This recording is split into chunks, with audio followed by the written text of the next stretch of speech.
అందరికీ నమస్కారం అండి. మనము పూజ చేసే సమయంలో అనేక రకాలైన పుష్పాలను ఉపయోగిస్తూ ఉంటాము. పుష్పాలకు పూజా విషయంలో ప్రత్యేకమైన ప్రాధాన్యత ఉంది. అలంకారం చేసే దగ్గర నుంచి దేవతలను పూజించే వరకు అన్ని పనుల్లో కూడా మనం పువ్వులను ఉపయోగిస్తూ ఉంటాము. పురాణాల్లో దేవతలకిష్టమైన పువ్వుల గురించి చెప్పబడింది. అందులో అపరాజిత పుష్పం ఒకటి. దీనినే మనము శంకు పుష్పం అని కూడా అంటూ ఉంటాము. ఈ శంకు పుష్పము దేవుళ్లకు చాలా ప్రీతిపాత్రమైంది. పరమేశ్వరుడికి శంకుపుష్పం అంటే చాలా ఇష్టము. అలాగే విష్ణుమూర్తికి కూడా శంకుపుష్పం చాలా ఇష్టమైనది. ఈ పుష్పాన్ని ఉపయోగించి మనము ఆర్థిక ఇబ్బందుల నుంచి బయటపడటానికి కొన్ని పరిహారాలను చేసుకున్నట్లయితే చాలా మంచి ఫలితాలు వస్తాయి. ఇంట్లో కొంచెం స్థలం ఉంటే చాలు అనేక రకాల మొక్కలను పెంచుకుంటూ ఉంటాము. కొన్ని మొక్కలను ఇంట్లో పెంచుకున్నట్లయితే అదృష్టము, ఆనందము, సంపద కూడా పెరుగుతుంటాయి.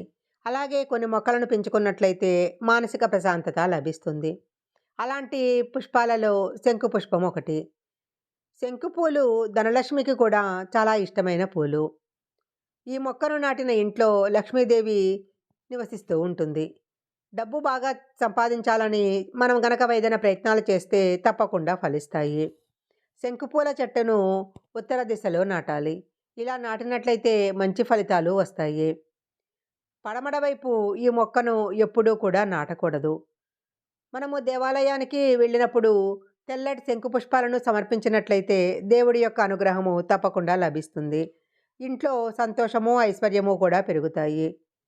ఆర్థిక ఇబ్బందులతో బాధపడేవారు మంగళవారం రోజు ఆంజనేయ స్వామి పాదాల దగ్గర ఈ శంకు పుష్పాన్ని ఉంచి దేవునికి నమస్కారం చేసుకొని ఆ పువ్వుని తీసుకొని మనం డబ్బు పెట్టే పెట్టెలో గనక ఉంచినట్లయితే డబ్బుకు సంబంధించిన ఇబ్బందులన్నీ కూడా తీరిపోతాయి. సోమవారం రోజు ఒక రాగి చెంబులో నీరు పోసి అందులో 3 శంకు పుష్పాలను వేయాలి.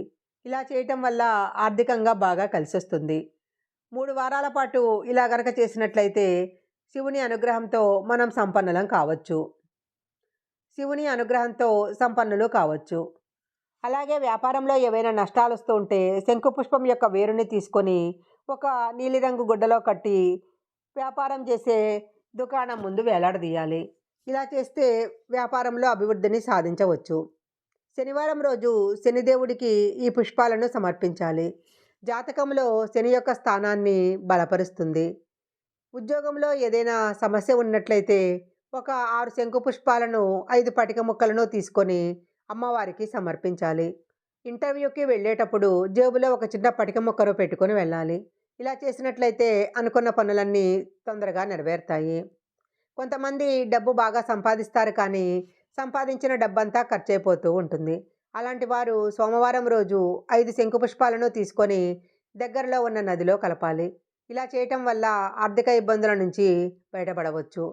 సోమవారం రోజు శివలింగానికి శంకుపుష్పం ఉన్న జలాన్ని సమర్పించాలి.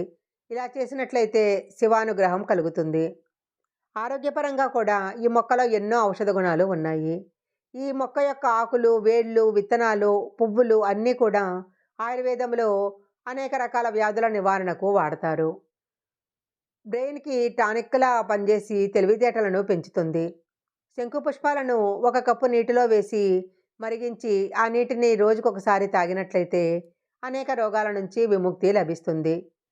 అలాగే శంకుపుష్పం నీళ్లను రోజుకు ఒక కప్పు తాగినట్లయితే శ్వాసకోశ సమస్యలు తగ్గిపోతాయి. అస్తమా, దగ్గు, జలుబు, ముక్కుదిబ్బడ వంటి సమస్యల నుంచి కూడా ఉపశమనం లభిస్తుంది. శరీరంలో ఉండే కఫం మొత్తము కరిగిపోతుంది. శంకు పుష్పం నీళ్లను తాగినట్లయితే షుగర్ లెవెల్స్ కూడా కంట్రోల్ అవుతాయి. ఏకాగ్రత, జ్ఞాపక శక్తి కూడా పెరుగుతుంది. మెదడు చాలా యాక్టివ్‌గా పనిచేస్తుంది. ఇన్ని ప్రత్యేకతలు, ప్రయోజనాలు ఉన్న శంకుపుష్పం చెట్టును ఇంట్లో తప్పకుండా పెంచుకోవాల్సిందే. ఈ వీడియో గనక మీకు నచ్చినట్లయితే లైక్ చేయండి, షేర్ చేయండి. ఇలాంటి మరిన్ని వీడియోల కోసం మా ఛానల్ సబ్స్క్రైబ్ చేసుకోండి. పక్కనే ఉన్న బెల్ ఐకాన్ని యాక్టివేషన్ చేసుకుంటే మేము పెట్టే వీడియోలన్నీ కూడా మీకు ముందుగానే నోటిఫికేషన్‌గా వస్తాయి. మరొక మంచి వీడియోతో మళ్ళీ కలుసుకుందాం.